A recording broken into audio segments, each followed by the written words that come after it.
Namaskar. Number system or our classification hall even and odd number. Even number definition to holds an even number is any integer that is divisible by 2. Example jodi sao so tate আহিব positive even number.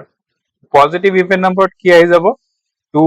4 6 8 এনেকে যাই থাকিব আৰু negative even number কি হৈ যাব negative even হৈ যাব -2 -4 -6 এনেকে গৈ থাকিব এবোৰ ইভেন নাম্বাৰ কৈছো কাৰণ আমি এবোৰ নাম্বাৰক 2 ৰে ডিভাইড কৰিব পাৰো ওকে নেক্সট টু হল odd number an odd number is any integer that is not divisible by 2 okay যিবোৰ নাম্বাৰ 2 ৰে ডিভিজিবল নহয় হেবোৰক আমি odd number বুলি কও okay example যদি চাও positive odd number ত আহি যাব 1 3 5 7 9 এনেকে গৈ থাকিব আৰু নেগেটিভ odd number ত আহি যাব negative odd number তো -1 -3 -5 এনেকে হৈ থাকিব